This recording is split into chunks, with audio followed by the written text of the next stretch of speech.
Alrighty, what's up, guys? I am back again with part 3 of the iRobot stock valuation, and we are going to be looking at the cash flow statement today. So let me go all the way back to 2019. You don't really have to do this, but if you want to get the historical cash flow statement in there, I guess you could just build it with the balance sheet and income statement, but why not just enter it in, right? So let's see here. We have selected financial data. We have somewhere. Here we go. Okay.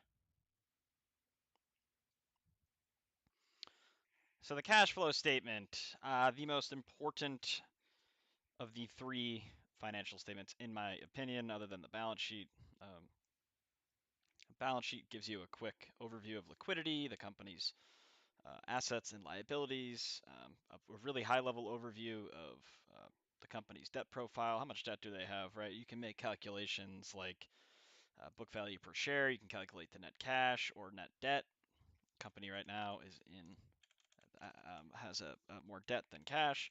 You do cash per share. You can see that the company, iRobot, after the M&A merger fell through with Amazon, they really went into the shitter, and they have that essentially $200 million term loan out with Carlyle that we went over in the when we were constructing sort of the high-level capital structure, right? You can see that they burn about $9 million last quarter, about $9 million cash burn. They have about 108 million of actual liquidity, as you see right here, or beginning of period. That was beginning of period liquidity minus the cash burn of that quarter.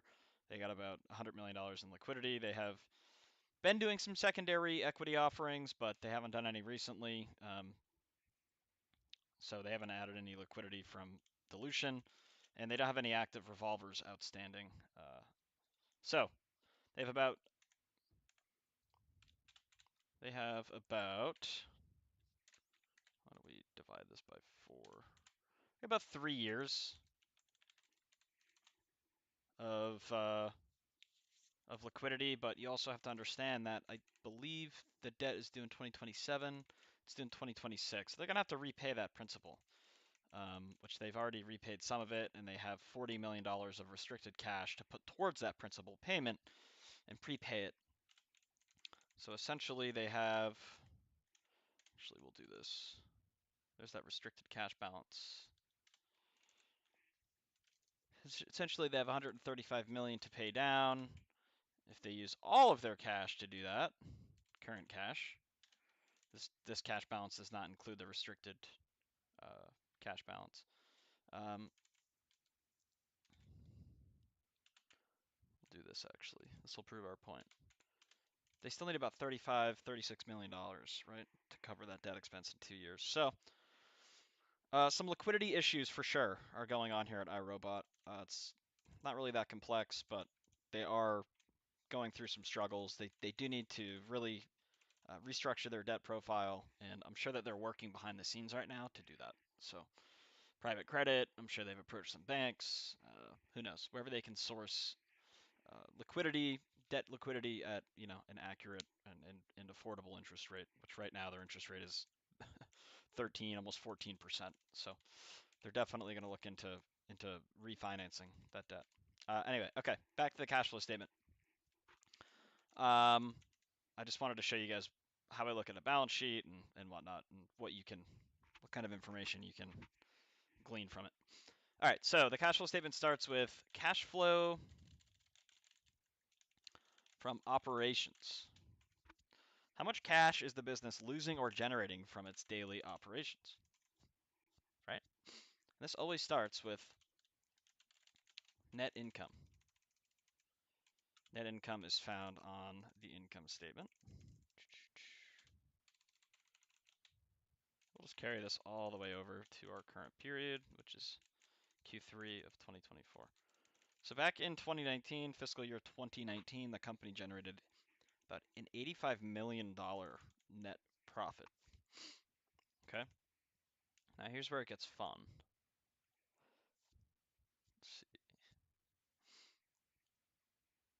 cash flow statement. So you see that fiscal year 2019, 85.3 million. So that matches. Good. Now what we're going to do is we're essentially going to account for accrual-based accounting in the income statement, and obviously revenue recognition, and some non-cash expenses and whatnot. You have to consider that for the income, for the cash flow statement, right? So what do we have to add back to net income to actually show a proper cash balance? How much cash they generate? Like this 85.3 million isn't actually how much cash they generated, right? I'm sure they sold some products to consumers on credit. I'm sure their accounts payable potentially contributed to maybe a surplus of cash or maybe a decline in cash, maybe their inventories, right? So you want to actually see the cash inflows and outflows. So what we're going to do here is we are going to adjust the income statement to arrive at a cash balance. So here we go. We're going to start with depreciation and amortization, typically. You could also abbreviate this if you want, just as D&A. I'm not going to do that. We are going to add back gain on sale of equity investment.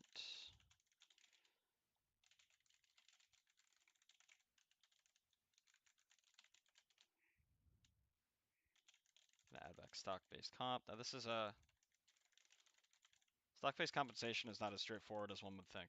So we need to have a discussion about that at some point.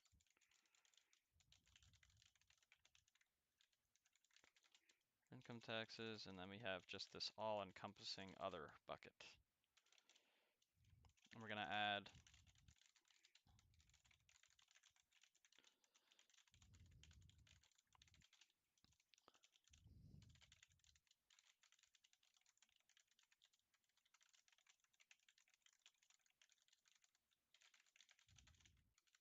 so we can do that here.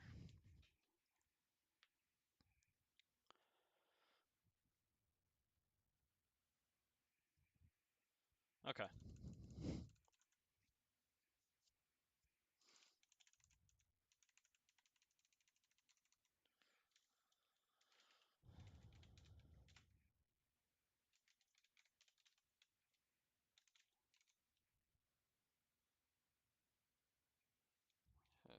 Stock-based comp.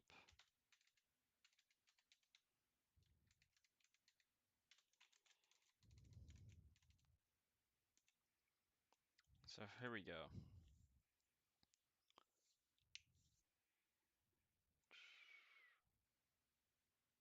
Accounts receivable.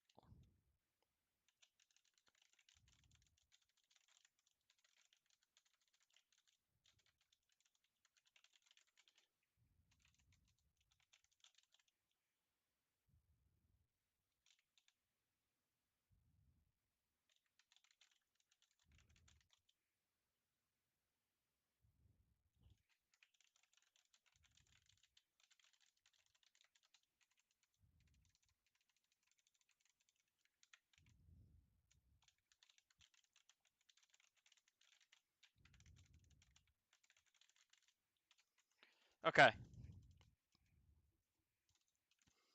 So you're probably wondering what the increase and decreases are for here. Obviously, if a line item like accounts receivable is increasing, which typically happens when the company is growing revenues, it's just natural, right? You're growing overall revenues, customers paying on credit. There's got to be more of them doing such, right? So if your accounts receivable are growing, which revenue that is generated on credit is recorded on the income statement. But if revenue generated by credit is increasing, it's not really cash, right? You haven't received the cash yet. So that cash actually has to be stripped out of the net income line, or from net income. So we have, let's see,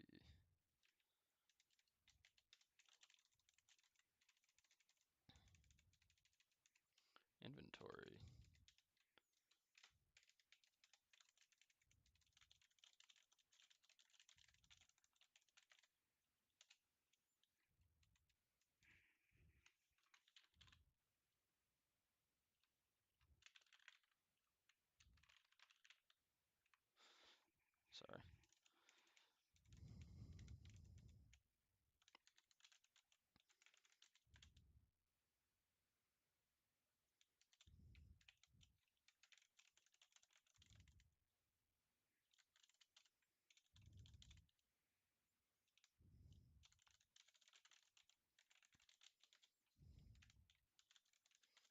Similarly with accounts payable, if there's an increase in accounts payable, that's actually a cash inflow, right? Because you're not paying your vendors. And this is where you get into kind of the mechanism of working capital and how, how cash, um, I guess how short-term operating assets and liabilities, how they impact the cash balance, right? And the overall function of the business. Some companies have negative working capital, right? Where maybe they have really favorable terms with their suppliers and they collect their accounts receivable from outstanding customers rapidly. So it's interesting. Every business and every sector is different, but it's something that you should research and just understand. Let's see. Where am I?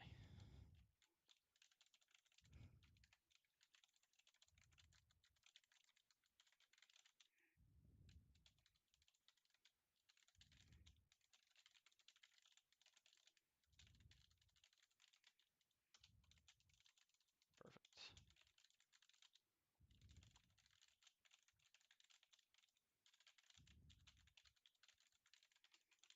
So essentially, this is going to be the working capital right here.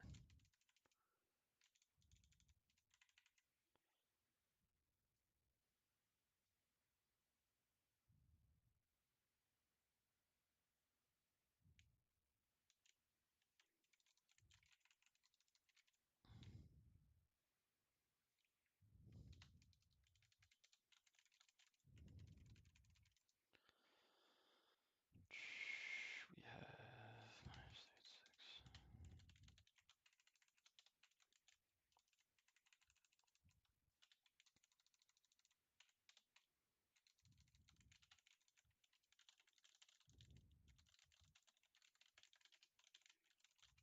Perfect.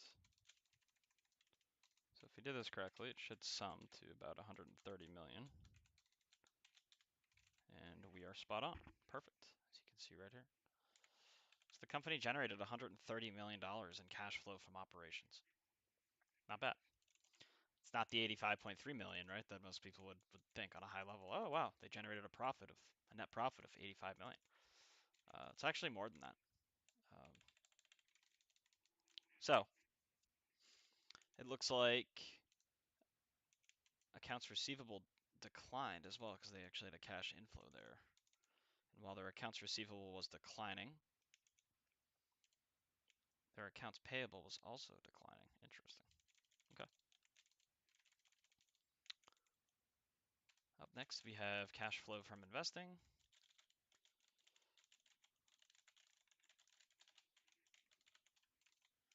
Here is typically just capital expenditures.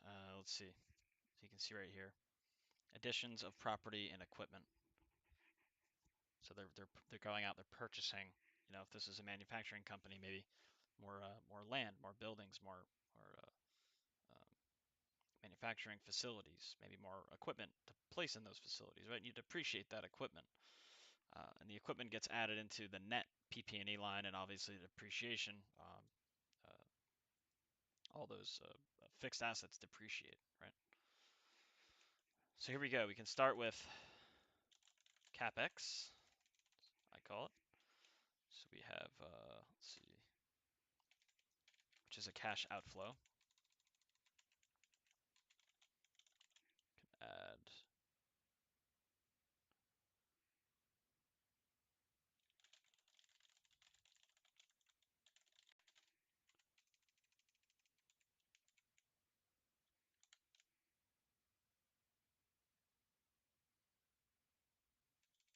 this would actually be, sorry.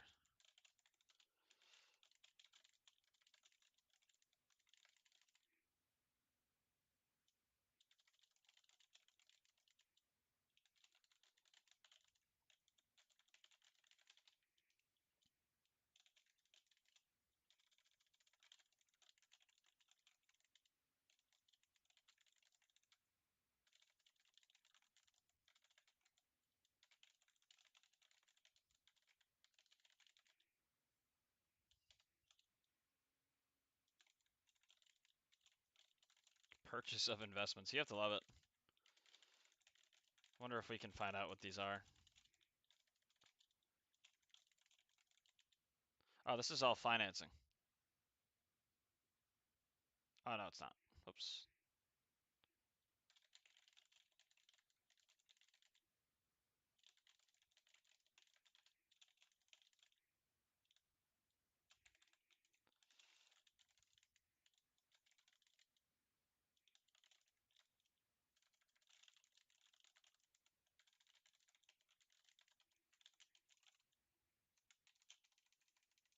Okay.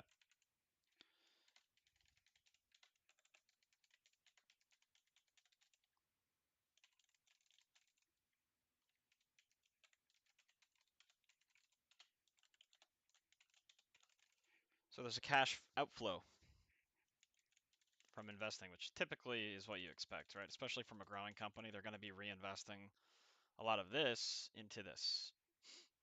A lot of cash into CapEx. All right, now we have cash flow, which is my favorite, from financing. This is my favorite section of the cash flow statement. You'll see dividends, you'll see debt raises here, you'll see debt paydowns here. It shows you sort of the inner workings of the company behind the scenes. And where is the cash going? So you'll see, I like to start this with any outstanding debt. So we'll put the term loan there because we know that there's going to be a term loan here. So we can do like, we'll do proceeds from term loan. So, you know, that's going to come up after 2022, and then we'll carry on here. We'll do add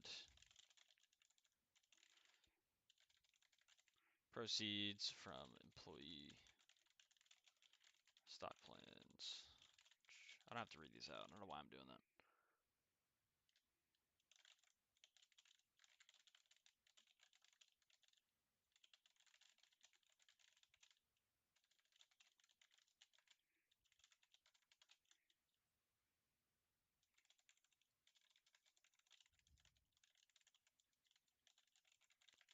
You'll see any stock or share repurchases here. It's a big cash outflow for most companies. Shareholders like to see share repurchases, so it's very common for companies to do that. It's a good way to combat any dilution going on.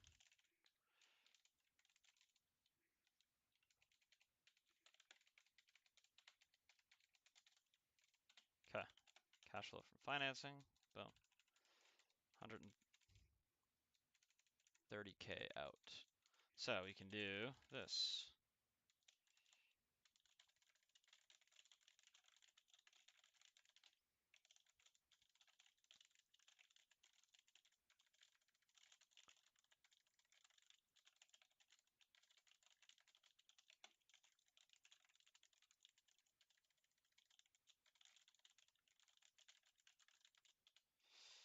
Oops.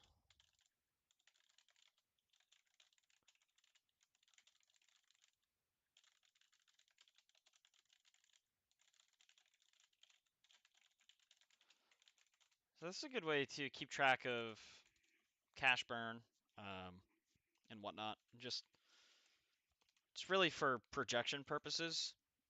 This is how you're going to project a change in cash balance after you're done with the historicals.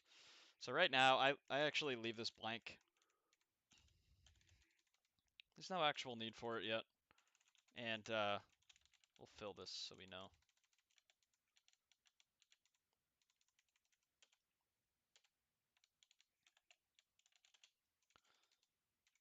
There's really no need for this yet.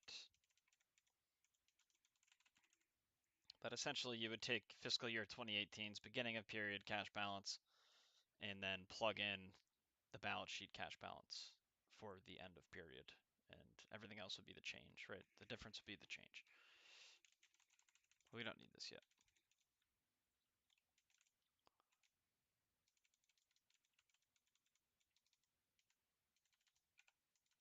Okay.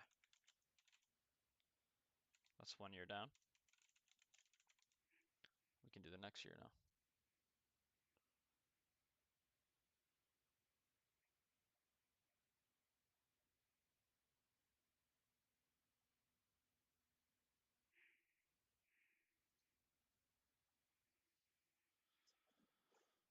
is fiscal year 2020.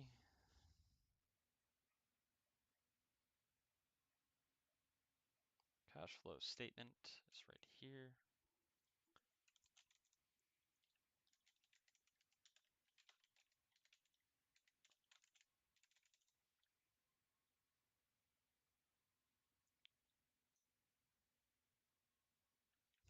It's a huge gain on an equity investment. It's interesting.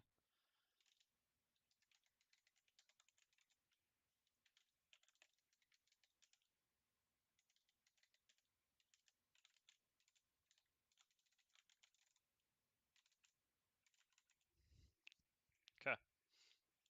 Now we have working capital. So you can see business grew again year over year. 1.2 to 1.4 billion, about 17 to 20% growth, and you'll see that accounts receivable also grew because it's a cash outflow. The cash flow statement is telling us that accounts receivable grew because there is a cash outflow that has to be stripped from net income because that isn't actual cash, right? I guess if we go up to the balance sheet, we'll likely see accounts receivable increasing massively, and they did, by this amount, almost. All right, inventory also increased. Cash outflow. Looks like other assets increased as well.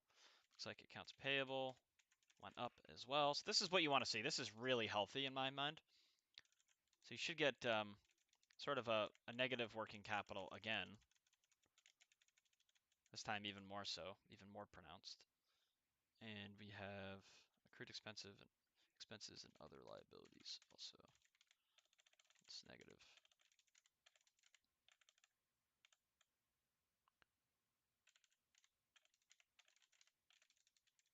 Okay, it's interesting. You can see that cash generated from operations is up it's almost doubled year over year. CapEx, another 32 million. Cash outflow and CapEx. We have 13 million cash inflow from the sale of investments and different maturities, which maturities, sales and maturities of investments. So interesting.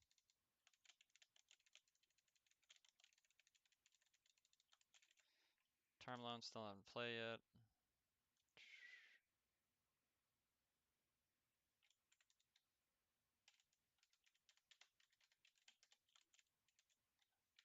And they did repurchase some stock, which we can probably spend about 25 million. We need the share price then to see how many shares they bought back. But so cash flow from financing, about 21 mil out.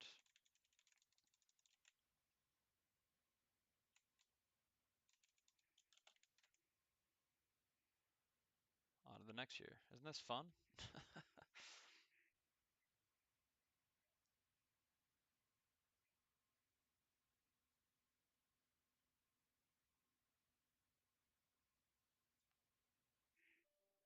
Okay.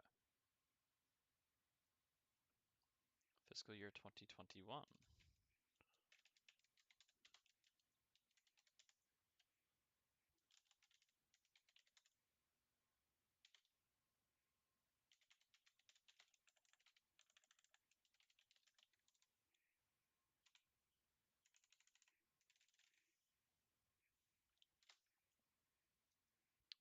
Accounts receivable.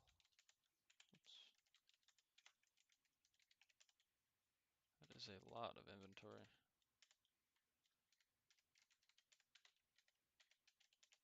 Okay, and we're back to negative working cap.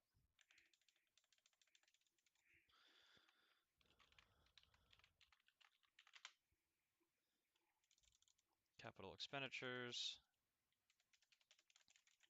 Pretty much in line with last year.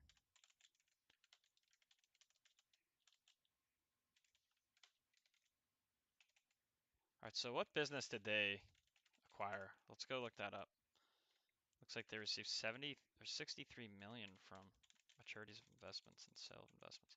Let's go see what business they acquired, if they acquired anything.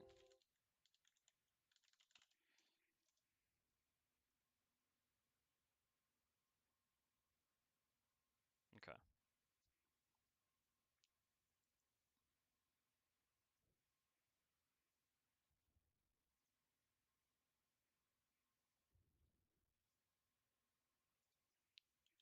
So it's good to note this.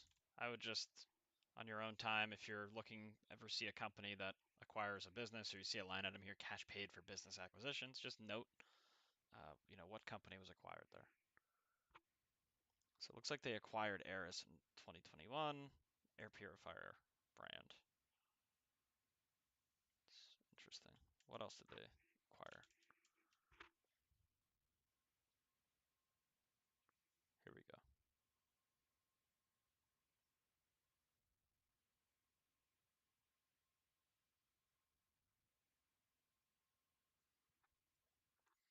So they acquired this company for $71 million. I mean, that is just nuts. It just seems it's too expensive. Let's see if they're even in business.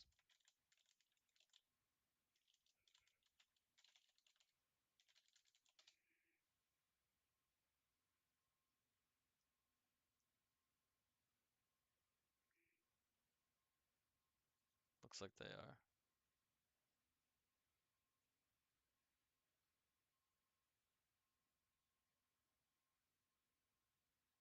Okay. Looks like they're in business. Guys, I have to end the stream there. I'm getting a work call. I apologize.